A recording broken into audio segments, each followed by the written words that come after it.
भक्ति भारत में आपका स्वागत है।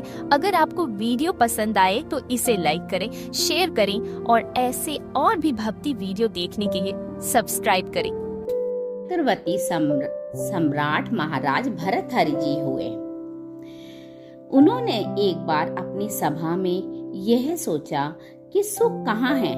दिमाग एक बहुत बड़े महापुरुष थे। उन्होंने कहा, खाने में भी सुख एक सीमा तक है। रुपया वो पैसा खजाना इसलिए प्रिय है कि उससे भोग सामग्री आती है। पैसे की मात्रा क्या है? भोग सामग्री मिलती है। रुपया पैसा और भोग सामग्री ना मिले तो यह सब बेकार है।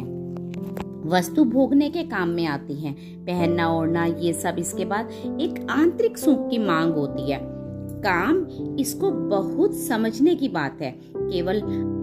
केवल अंतिम सुई जाकर रुकती है काम में। शारीरिक भोग स्पष्ट रूप से वर्णन। सब सुख एक तरफ और मन की मांग एक होती है। यह भोग भी नवम भर्तृहरि जी ने विश्व में ऐलान कर दिया। मैं उसे पटरानी बनाऊंगा जो मुझे पसंद आ जाए। सब सुंदरियां देश से विदेश से इधर उधर से आई। एक आई, उसमें बहुत सुंदर पिंगला नाम की स्त्री, वो बहुत सुंदर थी।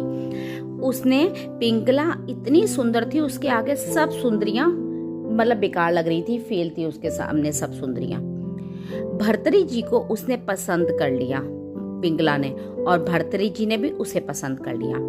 अब वो तो कोई साधारण पुरुष थे नहीं।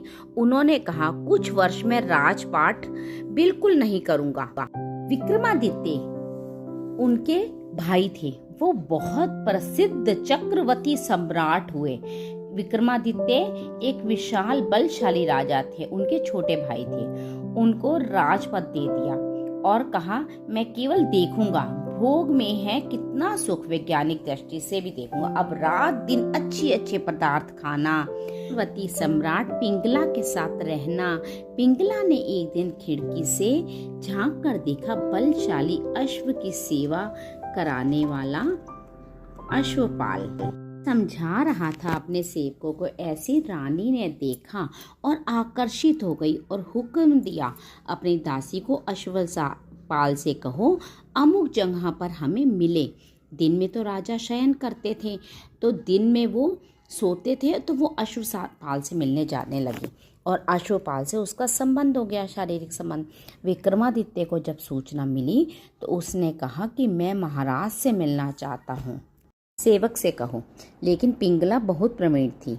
उसको उसकी दासी के द्वारा भनक लग गई थी कि